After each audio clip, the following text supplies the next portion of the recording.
আসসালামু আলাইকুম। আশা করি ভালো আছেন, সুস্থ আছেন। এই যে দেখতেছেন আমরা কত কোয়ালিটি সম্পন্ন করে তারপরে মালগুলা রং করি।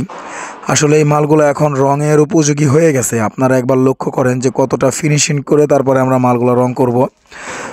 এই যে দেখেন আমি একটু কাছ থেকে দেখাই আপনাদের। এই যে এই জায়গাটা গ্যানিং করা হয়েছে। এই গ্যানিং করার পর আমরা আবার এটাকে শিরিষ মারছি। এই যে আরেকটা জায়গা দেখাই, এই যে দেখেন এটা কিন্তু সম্পূর্ণ গ্যানিং করা হয়েছে, তারপরে আবার শিরিষ মারছি ছোট গ্যানিং মেশিন দিয়ে, যাতে কোয়ালিটিটা ভালো আসে আর হাত দিয়ে ধরলে যাতে ধারটা বোঝা না যায়। আপনাদের আমি কমপ্লিট মাল রং করা দেখাই। এই যে এটা একদমই কমপ্লিট, শুধু রং করে রেখে দেব। আসলে রং করার আগে মালগুলো ভালোভাবে পরিষ্কার আর কাপ ব্রাশ মেরে নিতে হয়।